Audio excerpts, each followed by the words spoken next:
Marcos capítulo 5, nós vamos ler hoje do versículo 1 até o versículo 14. Estas são as palavras de Deus. E chegaram ao outro lado do mar, a província dos Gadarenos, e saindo ele do barco, lhe saiu logo ao seu encontro dos sepulcros um homem com espírito imundo, o qual tinha sua morada nos sepulcros, e nem ainda com cadeias o podia alguém prender. Porque, tendo sido muitas vezes preso com grilhões e cadeias, as cadeias foram por ele feitas em pedaços, e os grilhões em migalhas, e ninguém o podia amansar. E andava sempre de dia e de noite, clamando pelos montes e pelos sepulcros, ferindo-se com pedras. E quando viu Jesus ao longe, correu e adorou-o. E clamando com grande voz, disse: Que tenho eu contigo, Jesus, Filho do Deus Altíssimo? Conjuro-te por Deus que não me atormentes. Porque lhe dizia: Sai deste homem, espírito imundo. E perguntou-lhe: Qual é o teu nome? E lhe respondeu, dizendo: Legião é o meu nome, porque somos muitos. E rogava-lhe muito que os não enviasse para fora daquela província. E andava ali pastando no monte uma grande manada de porcos. E todos aqueles demônios lhe rogaram, dizendo: Manda-nos para aqueles porcos, para que entremos neles. E Jesus logo lhe permitiu. E saindo aqueles espíritos imundos, entraram nos porcos. E a manada se precipitou por um despenhadeiro no mar. Eram quase 2.000. E afogaram-se no mar. E os que apacentavam os porcos fugiram e o anunciaram na cidade e nos campos, e saíram a ver o que era aquilo que tinha acontecido. Vamos ler até o 20 só para entender melhor o final da história. E foram ter com Jesus e viram o endemoninhado, o que tivera a legião, assentado, vestido e em perfeito juízo, e temeram. E os que aquilo tinham visto contaram-lhes o que acontecera ao endemoninhado e acerca dos porcos. E começaram a rogar-lhe que saísse dos seus termos. E entrando ele no barco, rogava-lhe o que for endemoninhado que o deixasse estar com ele. Jesus, porém, não lhe permitiu, mas disse-lhe: Vai para a tua casa, para os teus, e anuncia-lhes quão grandes coisas o Senhor te fez e como teve misericórdia de ti. E ele foi e começou a anunciar em Decápolis quão grandes coisas Jesus lhe fizera, e todos se maravilharam. Amém. Obrigado, Pai, pela tua palavra, pela tua misericórdia, pelo poder do teu evangelho, pela tua bondade. Obrigado, Senhor, por essa história maravilhosa que o Senhor escreveu, meu Pai, na vida desse homem, que o Senhor nos permitiu conhecer. Fala conosco nessa tarde, que nós possamos ouvir a palavra do Senhor e ser transformados por ela. Em nome de Jesus. Amém.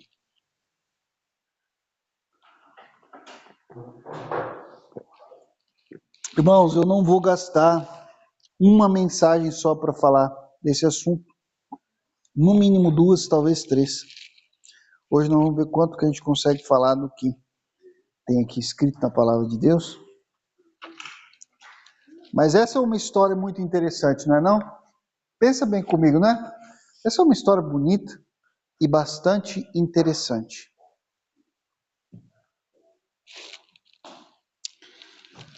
Primeiro nós vemos que Jesus e os discípulos dele encontram esse homem que tem uma legião de demônios dentro do seu corpo. Uma legião é bastante demônio, tá, gente? Vocês terem uma ideia assim, uma legião envolveria milhares de demônios, ok? Eles não falam, é porque a palavra legião era um termo militar do exército romano. Então, assim como, por exemplo, no exército, hoje você tem, né, o batalhão, tem o exército, né, tem as forças armadas, tudo isso representa grupos cada vez maiores, né? Isso para não falar do pelotão, né, que pode ser um grupo de 4 soldados, mas a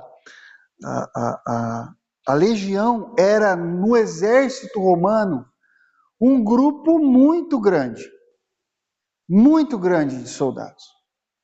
E esses demônios se identificaram como uma legião que habitava o corpo daquele homem. Possuíam ele, atormentavam ele, perturbavam a vida dele. E Jesus expulsa os demônios, liberta esse homem e faz a coisa também meio estranha aqui, porque aqui a gente já está meio que acostumado a ver Jesus expulsando demônios, mas geralmente o que você vê nos exorcismos que Jesus faz, tem uma pessoa endemoniada e Jesus, o demônio fala alguma coisa, porque o demônio não consegue ficar quieto ali perto de Jesus, e Jesus pega e fala para o demônio, quieto, sai dele. E o demônio fica quieto e sai dele. Só que nesse caso aqui o demônio, ele não desafia Jesus, ele não fala não vou sair, não é isso. Mas ele tenta negociar uma saída.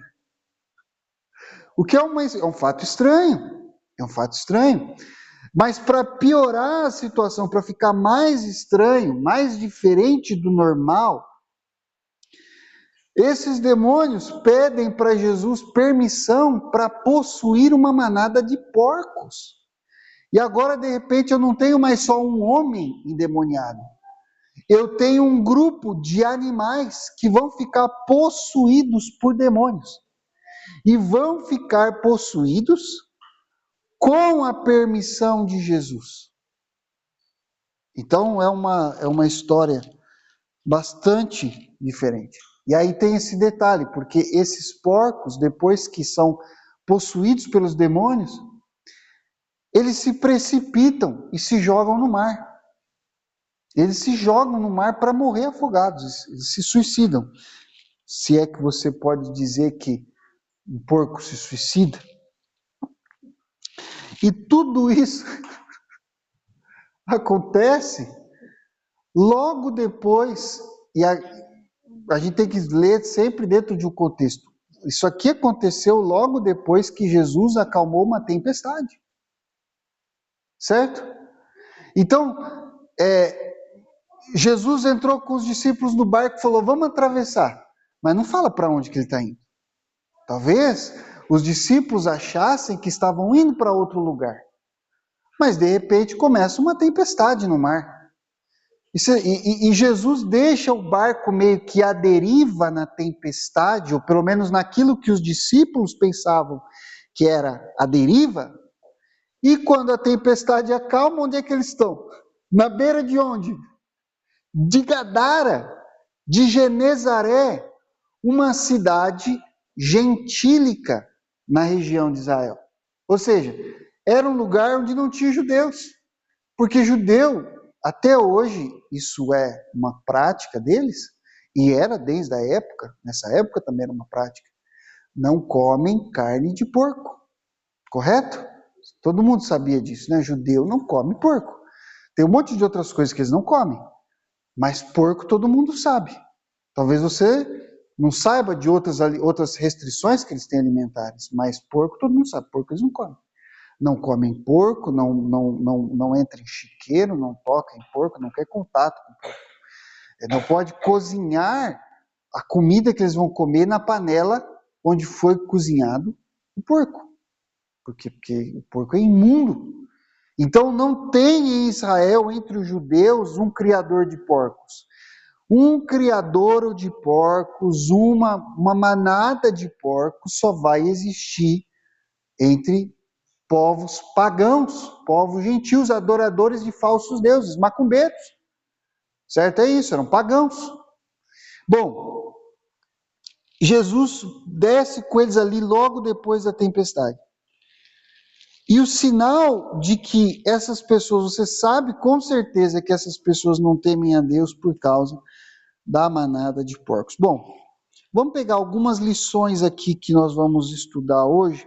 Nós vamos ouvir da parte do Senhor algumas coisas.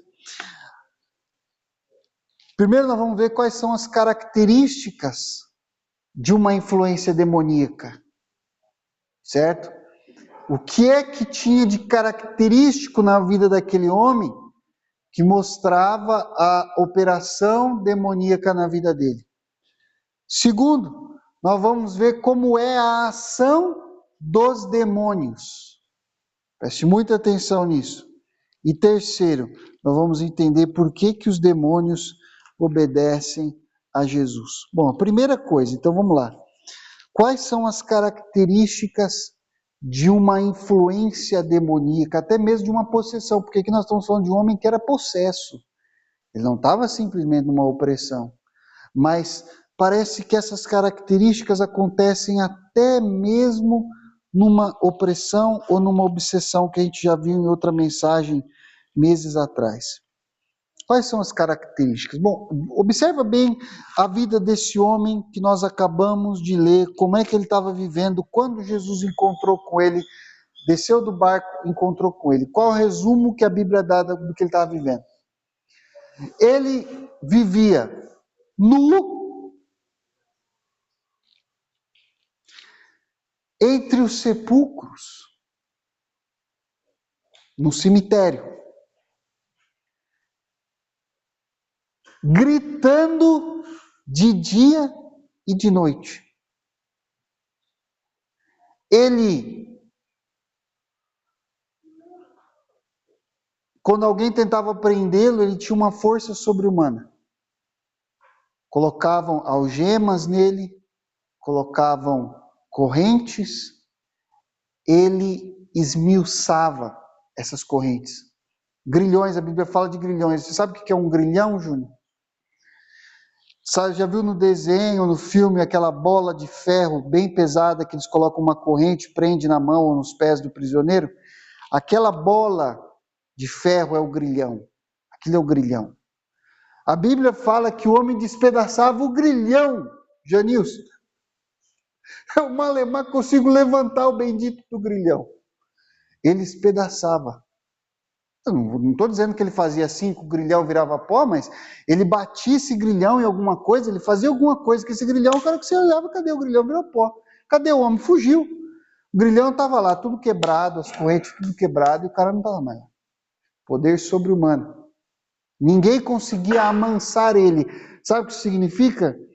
Ele era uma pessoa incontrolável. Ele era um homem irado, nervoso, perigoso. E a outra característica que você vê na história dele é que ele se feria com pedras. Então, ele não tinha só raiva dos outros. Ele não tinha só raiva dos grilhões. Quando não tinha grilhões para esmiuçar, ele pegava ali uma pedra, ele começava a se bater, ele começava a se cortar, ele fazia isso. Bom, então vamos pensar o seguinte, primeiro, ele vivia entre os sepulcros, ele vivia no cemitério. O que isso revela sobre o que estava acontecendo na vida desse homem? Era um desejo macabro pela morte. Veja, irmãos, a questão é a seguinte, às vezes você vê situações em que alguém enfrenta a morte com uma hombridade, com uma honra, sem correr dela, sem medo dela. É o caso de Jesus perante Pilatos. Pilatos olha para Jesus e fala assim, você sabe que eu podia te soltar ou te matar? E Jesus fala o que para ele? Nenhum poder teria sobre mim se de cima não te fosse dado. maior é a culpa dos que me entregaram a você. Jesus enfrenta a morte com hombridade, com honradez, ele não corre dela. Mas ao mesmo tempo,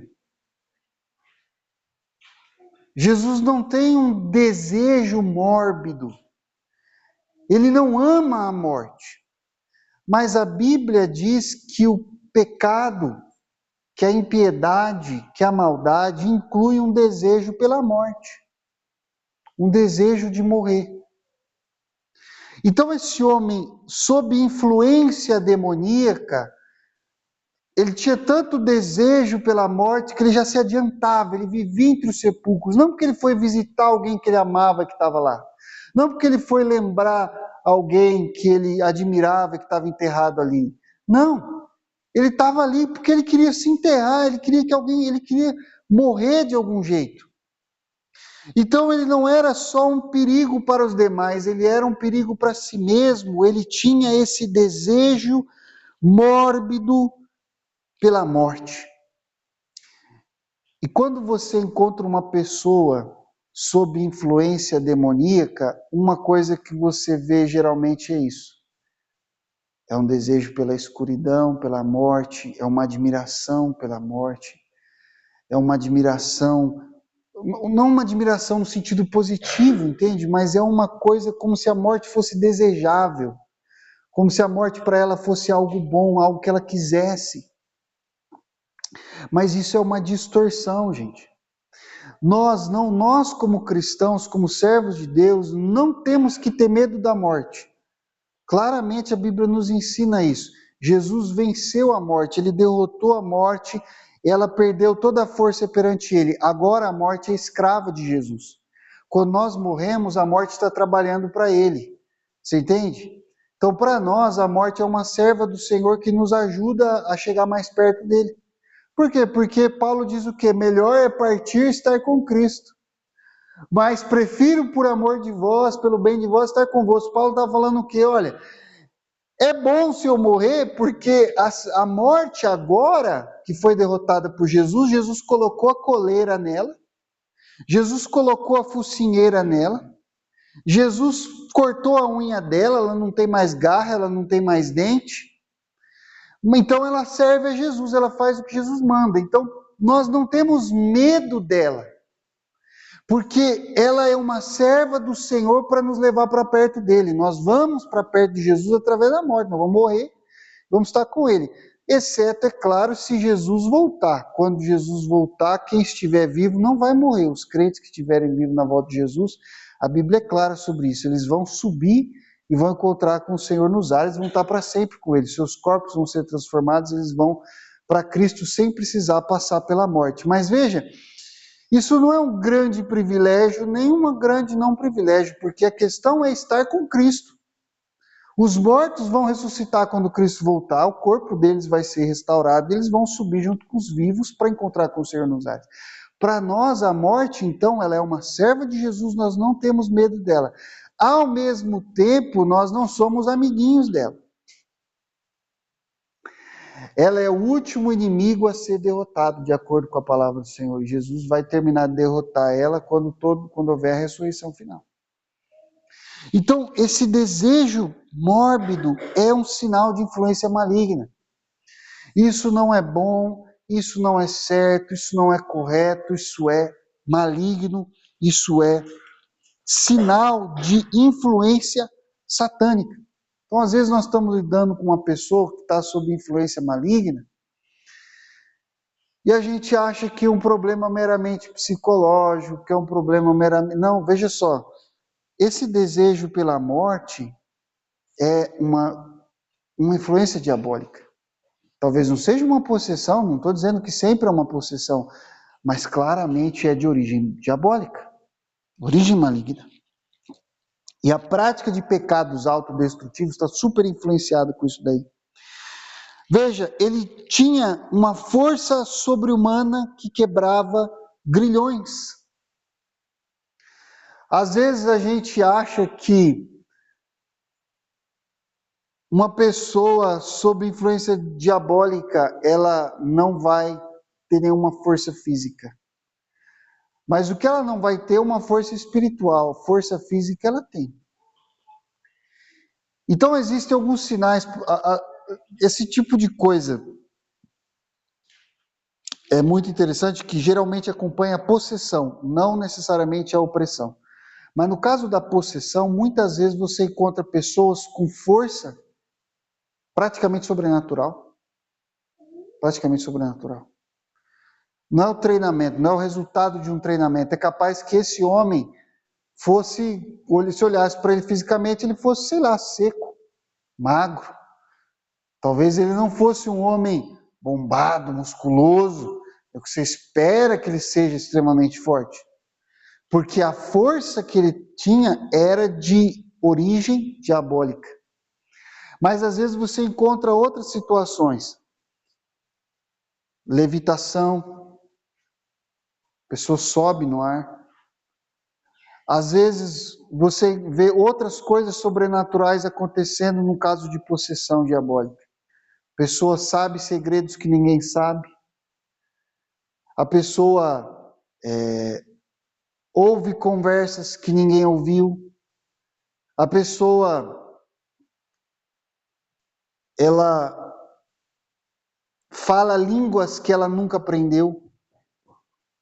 Que é interessante, às vezes a gente pensa assim, a língua estranha é um dom espiritual? Sim, é um dom espiritual. Mas demônios sabem falar grego, demônios sabem falar latim, demônios sabem falar grego antigo, que ninguém mais fala. Só estudiosos da Bíblia que sabem o grego antigo porque estudaram para ler a Bíblia, chega lá e fala, mas peraí, essa pessoa está falando grego clássico, antigo, que não se fala mais na Grécia. Essa pessoa está falando um latim que não se fala em lugar nenhum, uma língua morta, ela fala. Está falando aramaico, uma língua morta, ninguém mais fala. Ela está falando um hebraico antigo, um hebraico bíblico, que não é o hebraico que fala em Israel, mas ela está falando. Então, é uma força diabólica sobrenatural. No caso desse homem, se manifestava na forma de força física, mas às vezes ela se manifesta com outras coisas. A gente tem que estar atento para isso. Esse tipo de coisa é maligna, diabólica. Aí a pessoa vai lá receber o passe no centro e ela acha que está falando com o parente que morreu, está falando com a mãe, está falando com a avó, está falando com o filho que morreu, está falando com um demônio, mas ele sabe segredos que ninguém mais sabe, porque ele estava lá, ele viu. A pessoa que está ali sentada, o suposto médium, que na verdade é uma pessoa possuída por demônios, oprimida por eles, ela está recebendo aquele conhecimento sobrenatural do mesmo jeito que esse homem tinha forças físicas sobrenatural. Ela não aprendeu aquilo em lugar nenhum, ela não ouviu aquilo em lugar nenhum, e esse homem também não fez musculação. Ele não era um super, como é que eles falam? Super lifter, não sei como é que é o nome do negócio, não era isso. Era demoníaco o negócio aqui. Então, a pessoa às vezes ela acha que ela está lidando com, é um espírito dos meus ancestrais. Que espíritos dos seus ancestrais? São demônios que estão operando na vida dessa pessoa e estão criando aquilo ali. Uma força sobrenatural, um conhecimento sobrenatural. Às vezes quebra as leis da física, dependendo, acontece. A pessoa levita, sobe na parede igual uma lagartixa. Já teve casos, eu nunca testemunhei, mas existem muitos casos que já foram testemunhados por pessoas de confiança, pessoas que servem ao Senhor, que foram e viram isso acontecer. Então a gente tem que ter bastante entendimento com a palavra de Deus.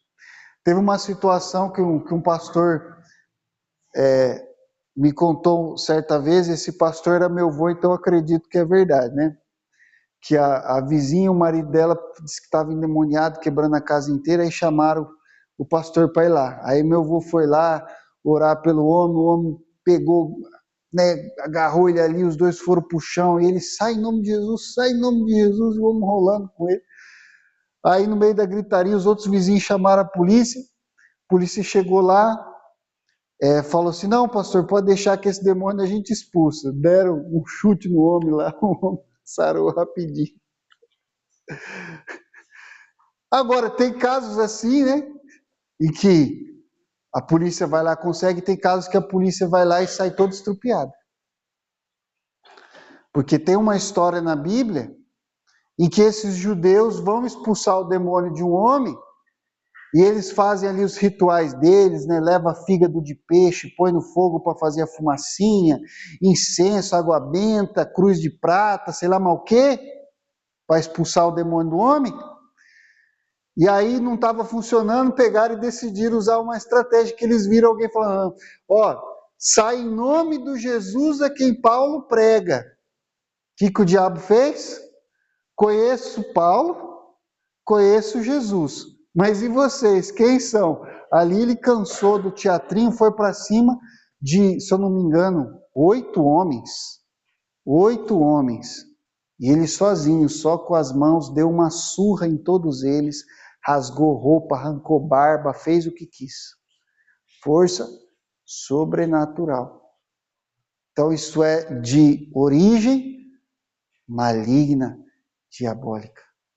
Ah, mas teve um caso de força sobrenatural de origem divina? Teve, com certeza, chamado Sansão. Tem pessoas que pelo Espírito Santo falam línguas que nunca aprenderam? Tem, chama-se dom de línguas. Está na Bíblia também. Tem pessoas que Deus revela para ele coisas que ninguém mais sabe? Tem. Como é que você diferencia? Você diferencia pelo lado que ele está do time, né? Está do lado de Jesus, está trazendo glória para o Senhor? Amém. Aí você volta para aquela outra questão, primeira questão. Tem santidade, tem amor por Deus, tem amor pelo próximo, ama a vida, enfrenta a morte com hombridade, mas ama a vida? Ok. Não. Odeia o Senhor, odeia Jesus, odeia a cruz, tem uma vida podre, toda detonada de pecado, toda suja, ama a morte, tem um comportamento de amor pela... Peraí. Aí tem essa outra característica, ele andava nu. Ele andava nu. Veja, houve uma época em que os seres humanos andaram nus e não viram isso, estava tudo bem. Deve ter durado, sei lá, 2 dias no jardim do Éden. Estava ali Eva nua, Adão nu, né? Eles olhavam um para o outro, não sentiam vergonha, estava tudo bem, estava tudo certo, porque eles não tinham pecado no olho deles, não tinham pecado no coração deles. Mas a partir do momento que eles desobedeceram a palavra de Deus, a Bíblia diz que perceberam que estavam nus, sentiram vergonha. E aí foram lá, cozeram folhas de figueira, e depois Deus apareceu no jardim. Deus não falou para eles assim, Júnior, gente, para com isso, eu sei muito bem o que tem por baixo dessa folha de figueira aí. Pode tirar isso aí, fica peladão de novo. Deus não disse isso não, Janilson. Sabe o que Deus falou? Primeiro teve uma conversa séria com eles, viu, Dada? Ó, vocês fizeram errado. Agora eu vou ter que fazer uma solução grande aqui, pregou o evangelho para eles. E depois vestiu eles com vestes de animais. Peraí, deu para eles uma cobertura que ia realmente resolver o problema. Tem um significado espiritual aqui, mas tem uma realidade. Deus não deixou o homem ficar nu de novo. A nudez ficou reservada para o casamento. A próxima vez que a nudez aparece na história na Bíblia é quando um homem chamado Noé, também nosso pai, porque nós somos filhos de Adão através da linha de Noé, Noé bebeu, encheu o caneco, bebeu vinho até desmaiar, ficou peladão na tenda dele, saiu peladão andando para cá, para lá, falando sabe lá Deus o quê, e aí entrou o filho dele, Cã, viu ele nu, em vez de cobrir, em vez de abafar o caso, foi e falou para os irmãos, olha lá, o pai está peladão, você viu? E aí os irmãos vieram cobrir o pai, e por causa disso gerou uma maldição para a descendência de Cã. Terrível, por causa da nudez. Aí agora você vê essa nudez acontecendo com esse homem endemoniado. O que é que significa essa nudez? Bom, primeiro que ele estava pelado. Isso aqui é uma coisa literal. Isso aqui é uma história literal. Isso aqui aconteceu. Esse homem saía nos sepulcros pelado. Então você enterrar o seu parente lá no cemitério, chegava lá, tinha um homem peladão, gritando, atrapalhando o enterro. E totalmente nu, incontrolável, nervoso e com uma força sobrenatural. O que você faz com um homem desse? Era a situação dele. Aí você ia lá com a sua esposa, com a sua filha, tinha um homem pelado lá. Isso mostra para você, irmãos, como que hoje tem uma influência satânica muito grande no mundo. Porque o que é que tem hoje? Um exibicionismo. Um exibicionismo. Quer mostrar o corpo, o cara vai na academia, quer andar sem camisa para mostrar que eu estou trincadinho, olha aqui com meu peito definido, minhas costas definidas, meu tríceps. Fica lá no espelho mostrando. A mulher a mesma coisa, põe o short que parece uma calcinha, né? Põe uma camiseta que parece um sutiã, melhor, já faz o seguinte, pinta os mamilos e sai, né? Porque tá nua para todos os efeitos, tá nua. E esse exibicionismo é uma afronta a Deus, dando ao homem e à mulher roupas para vestir, para cobrir sua vergonha. Um desejo de mostrar, olha a minha coxa, olha minhas trincas, olha o meu aqui, como é que chama isso aqui mesmo? O trapézio, é o trapézio. Olha como é que Calma, meu amigo, calma. Reserva isso para sua esposa, reserva isso para o seu marido. Na Bíblia, a nudez ficou reservada para o casamento. Mas hoje as pessoas estão exibindo tudo. Aí vai na praia, já não basta mostrar tudo para todo mundo, ainda tira uma foto, põe no Instagram para todo mundo ver mesmo. É o Instagram mesmo, é o Instagram para estragar tudo, para todo mundo que não estava na praia ver também. Irmãos, isso é influência maligna. Você percebe, você consegue ver a ligação. Esse homem estava possesso por demônios, então, no caso dele, não era uma sunguinha. Ele já estava, era pelado, ele rasgou, foi a sunga, tudo, e ficou peladão. Então, assim, agora, as pessoas, eu não estou dizendo que está todo mundo endemoniado. Não é isso que eu disse. E não é isso que a Bíblia está dizendo. Mas eu estou dizendo para você que isso é influência maligna. Isso é influência satânica. Esse desejo de exibir o corpo publicamente, de mostrar suas curvas, de mostrar as partes íntimas, mostrar os contornos da parte íntima do seu corpo, para que as pessoas percebam você, te olhem, te desejem sexualmente. Isso é satânico. Isso é diabólico, isso é maligno. Agora, as pessoas não estão ainda endemoniadas o suficiente, ou não a maioria delas, é claro, existe um grupo de pessoas ali que está tão sob influência maligna, capaz de mostrar realmente toda a sua nudez, toda a amplitude da sua nudez, aí vai virar artista pornô e tal, essa coisa toda. Mas mesmo que você não tenha todo mundo possuído, ainda existe uma influência maligna. Esse homem estava quase no fim da linha, por isso ele já estava completamente nu. Mas você acha que foi um dia, de repente, ele ficou possesso, saiu nu? A coisa pode ter sido um processo na história dele, onde de repente ele foi perdendo cada vez mais limites, cada vez mais barreiras foram sendo quebradas, até que ele estava totalmente pelado no cemitério. E aí vem essa última característica muito interessante. Então essa terceira característica é uma perda da dignidade, é um ódio da dignidade, é um ódio da decência. Existe um amor pela morte, certo? Existe uma força sobrenatural maligna agindo nessa pessoa, e existe um ódio pela decência, pela honra, pela dignidade. A pessoa odeia a própria dignidade, fere a própria honra, exibe os seus tesouros para que outras pessoas que não têm direito de ver, vejam, olhem, observem, desejem. E aí vem a última coisa. Ela começa a se ferir, a se machucar, a se rasgar, a se destruir. Se destruir fisicamente. No caso desse homem, ele pegava pedras e se machucava. Ele se machucava. Ele se odiava tanto, ele tinha um ódio pelo seu corpo. E você percebe que aqui tem uma ligação com a questão da nudez, porque o corpo foi criado por Deus para ser o quê, irmão? Templo de Deus. Deus criou seu corpo. Não foi ninguém, não foi seu pai e sua mãe. A gente, irmãos, segue a natureza e de repente Deus faz o resto. Eu não criei nada, não tive ideia nenhuma, influência nenhuma. Do jeito que a Elô nasceu, é o jeito que Deus fez. Eu não escolhi nada, graças a Deus, porque ela ficou linda, ficou perfeita, ficou do jeito que tinha que ser mesmo. Muito melhor do que eu poderia criar e imaginar. Porque você foi criado por Deus com o objetivo de ser templo do Espírito Santo. Por influência demoníaca, o que é que esse homem queria fazer?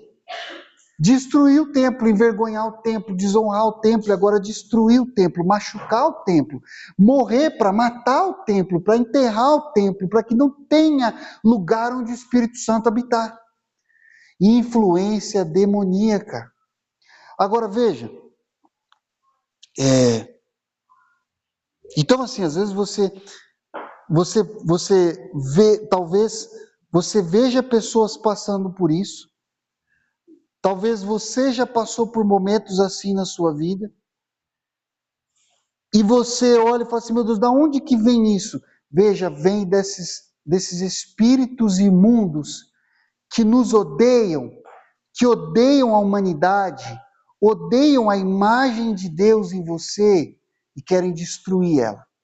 Agora, veja só, vamos com calma aqui para você entender exatamente o que eu estou querendo dizer.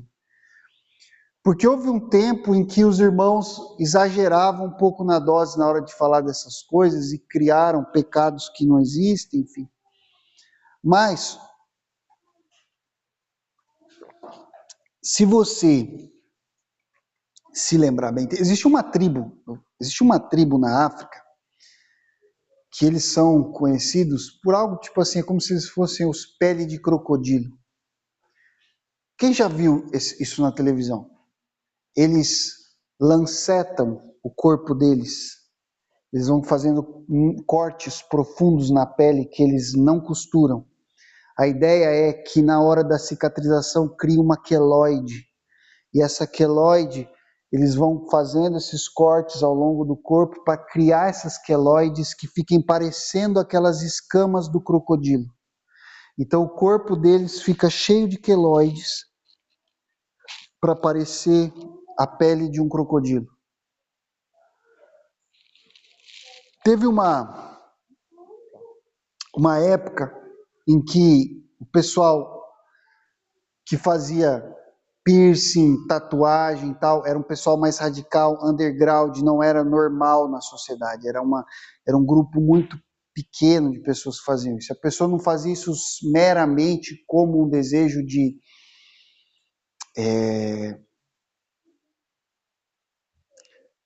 aparência, não era uma coisa cosmética só de mudar a aparência, não.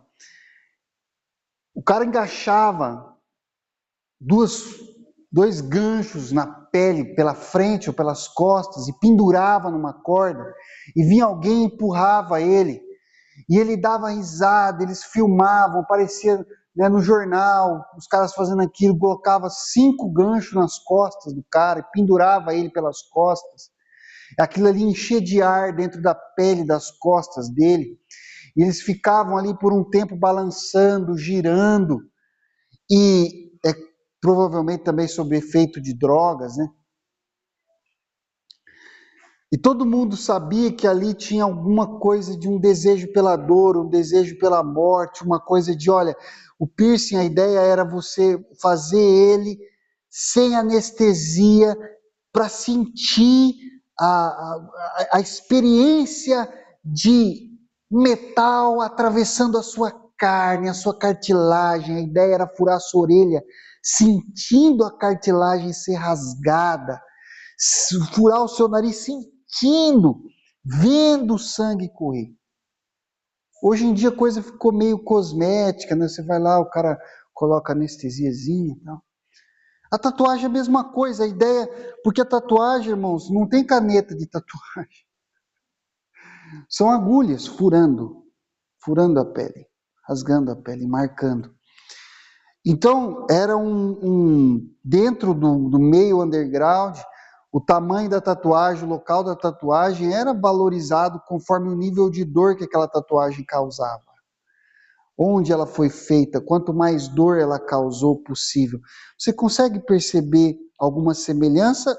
Eu preciso ser explícito. Eu preciso dizer para você que esse desejo de autodestruição, de se machucar, de pichar o seu corpo, de destruir você, de se machucar, de arrancar um pedaço, de ferir, de furar, de sangrar, é um desejo maligno de destruição do templo. Quer dizer, então, que não, fez tatuagem é do diabo, vai para o inferno. Não, não é isso que eu estou dizendo. Pelo amor de Deus, calma, vamos devagar. Não tem nada a ver. Mas tome cuidado. Eu já falei isso para os irmãos no estudo bíblico lá atrás. Tome cuidado. Eu sei que os irmãos têm tatuagem, alguns irmãos aqui têm tatuagem. Tome cuidado para não fazer do seu corpo uma carteira de escola estadual. Entendeu? Para não encher de pichar, destruir o seu corpo. Lembra que o seu corpo é templo do Espírito Santo. Não marque o seu corpo à toa. Não destrua você mesmo, não destrua o templo do Espírito Santo. Cuide dele, preserve, embeleze. Cuide dele. Né? Eu não vou falar, porque é claro que existe um exagero também, uma coisa de que tudo é do diabo, tudo é pecado, tudo é... Não, não é, mas você consegue perceber que tem uma semelhança? Você consegue perceber que eu não estou inventando isso daqui, que isso aqui é bíblico, que isso aqui é real? Esse homem se machucava e existe uma cultura de se autodestruir, de se automachucar.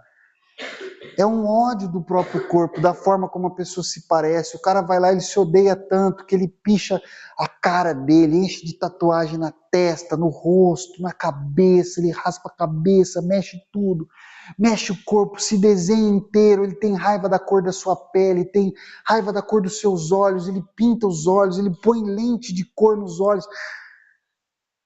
Parece que não está bom do jeito que Deus fez. Mas não é isso, é que o templo do Espírito o diabo odeia e quer destruir. E não quer dizer que todas essas pessoas estão endemoniadas, não é isso.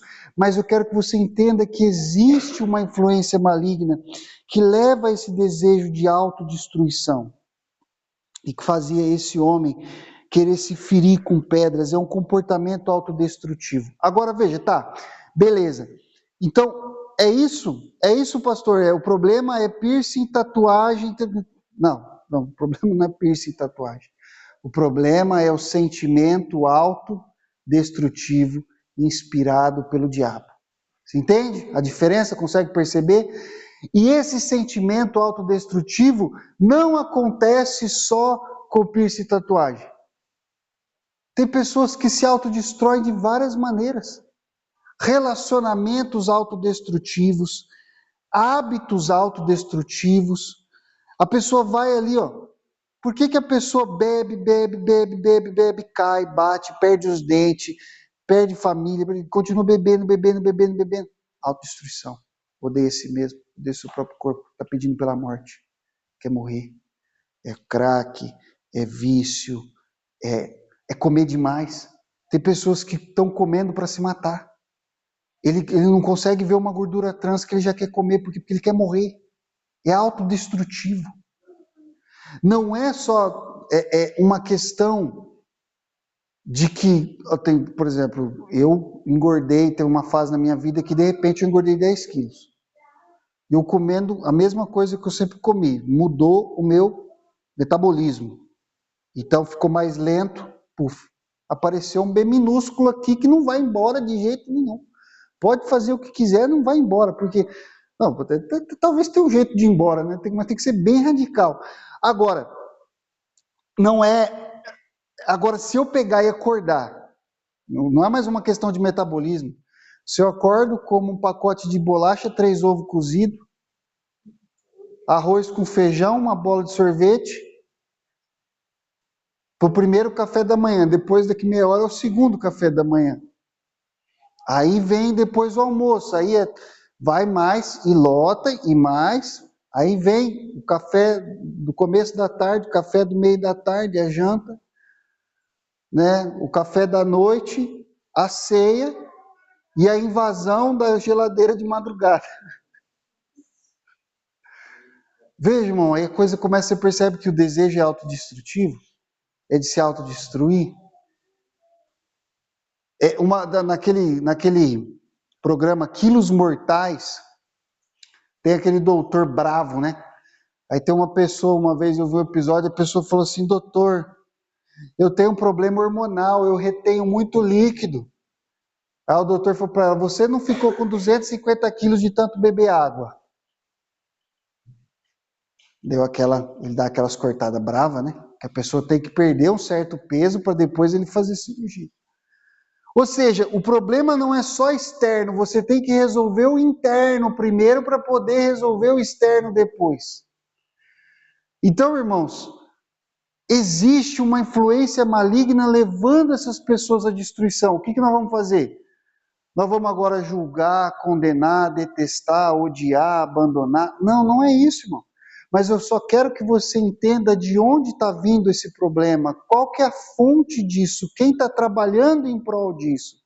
Quem está tentando causar isso? De onde que isso vem? Para você poder orar, para você poder interceder, para você poder evangelizar, para você poder olhar para aquela pessoa com caridade e falar: eu estou olhando diante de um oprimido do inimigo. Precisa de salvação, precisa de libertação, precisa de mudança na vida dele. E aí quando você percebe que isso é satânico e diabólico, que existem espíritos demoníacos agindo, trazendo essas influências na vida da pessoa, você começa a olhar e falar assim: não, peraí, então tem um quesito espiritual aqui. Porque nós vivemos numa sociedade extremamente materialista. Irmão, não vai dar tempo de sair nem do primeiro tópico, eu vou terminar só nesse tópico. Nós vivemos numa sociedade extremamente materialista. Tudo tem que ter uma explicação material. E aí, quando você vem para a igreja, na igreja a gente é obrigado a acreditar que tem uma explicação espiritual também, né? Pelo menos para alguma coisa. Aí a gente entra numa conclusão assim: olha, isso aqui é espiritual, isso aqui é material. E olha, esses dois mundos são linhas paralelas que nunca se cruzam. Nunca uma coisa tem causas espirituais e materiais. Sempre é ou espiritual ou material. Então isso aqui é oração, isso aqui é psicólogo. Isso aqui é oração, isso aqui é médico. Isso aqui é oração, isso aqui é remédio. Irmão, peraí, calma. Deixa eu explicar uma coisa para você. Você é um ser complexo.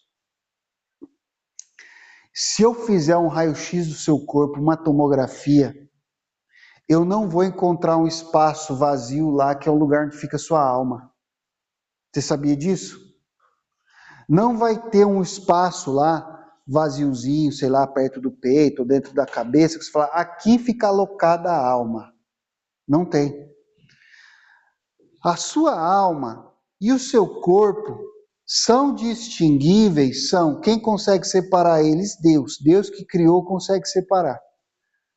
Mas eu e você não conseguimos separar isso muito bem. Então a Bíblia fala, por exemplo, que a palavra de Deus ela é como uma espada extremamente afiada, porque ela é capaz de separar juntas de medulas e até a alma do espírito. Mas quer dizer, a palavra de Deus consegue, a gente nem sempre consegue. Então a palavra de Deus tem essa capacidade. Então veja bem, isso significa que a sua alma está no seu corpo inteiro, misturada com ele. Se o diabo estiver operando na vida de uma pessoa e ela estiver numa situação autodestrutiva, na situação desse homem aqui, como era o caso desse homem, se eu pegasse esse homem aqui, se eu encontrasse ele, se eu tivesse uma máquina do tempo, voltasse lá na época dele, pegasse ele e falasse: entra aqui comigo na máquina do tempo, vamos de volta para o futuro. De volta para o futuro 5. Voltasse com ele para o futuro. Chegasse aqui, eu falasse: o cara, ó, indica para mim um psiquiatra bom, um amigo que você conhece, para eu levar esse cara aqui. E eu levasse ele para o psiquiatra, vocês acham que o psiquiatra ia achar algum problema nele, sim ou não? Ia ter um diagnóstico psiquiátrico para esse homem? Com certeza. Ia ter um diagnóstico psiquiátrico para esse homem. A Bíblia fala que Saul, depois que o Espírito Santo deixou, ele foi atormentado por um espírito maligno. É muito difícil você olhar o que estava acontecendo com Saul e não pensar, esse cara estava tendo várias síndromes aqui, pânico, ansiedade. Se você trouxesse ele, você colocasse ele num consultório com um psiquiatra, vocês acham que o psiquiatra ia diagnosticar Saul com algum problema mental? Ia. Mas a Bíblia fala que ele estava sendo atormentado por um espírito maligno. E a Bíblia fala que esse homem estava sendo atormentado por um espírito maligno. Então, não significa que quando uma pessoa tem um problema maligno, então ela não vai ter nenhum problema psiquiátrico. E quando uma pessoa tem um problema psiquiátrico, isso significa que ela não tem nenhuma questão espiritual envolvida. Não, porque não tem como você separar. Não tem como você... Sabe o leite derramado? Caiu na terra, não tem como você tirar mais? Então, imagina o leite como se fosse a alma e a terra como se fosse o corpo. A sua alma está ali dentro, meu amigo. Está tudo misturado. Então essas questões são espirituais, elas estão influenciando a vida das pessoas no nível cultural, no nível emocional, em vários níveis. E nós temos que aprender a identificar essa coisa maligna. Às vezes quando ela está acontecendo com a gente, quando isso está começando a acontecer comigo, quando isso está afetando o meu comportamento, quando isso está afetando os meus sentimentos, quando eu começo a ter desejos mórbidos, quando eu começo a ter sentimentos destrutivos comigo mesmo, isso é de origem maligna. E saber que é de origem maligna me ajuda a saber quem eu procuro para me ajudar. E aí eu vou aos pés do Salvador. E aí eu vou aos pés de Jesus. E quando eu estou lidando com uma pessoa que está passando por essa situação, eu posso ajudar ela por entender que existe uma influência diabólica por trás daquilo. E aí eu vou orar por ela, vou interceder, vou falar do amor de Deus para ela, vou falar de Jesus para ela, vou ajudar ela a entender que ela está num caminho autodestrutivo, que aquilo é demoníaco, nem sempre ela está endemoniada, mas existe uma influência maligna que está trazendo ela para aquela situação, e aí pela palavra de Deus ela pode ser liberta, ela pode ser livre, ela pode ser salva, e ela pode sair daquela prisão. Amém? Essa mensagem, irmãos, ela é muito longa, muito difícil, capaz de eu ser preso quando pôr isso aqui no YouTube, mas é Bíblia, é verdade. A palavra de Deus purifica, a palavra de Deus salva, a palavra de Deus liberta. Amém?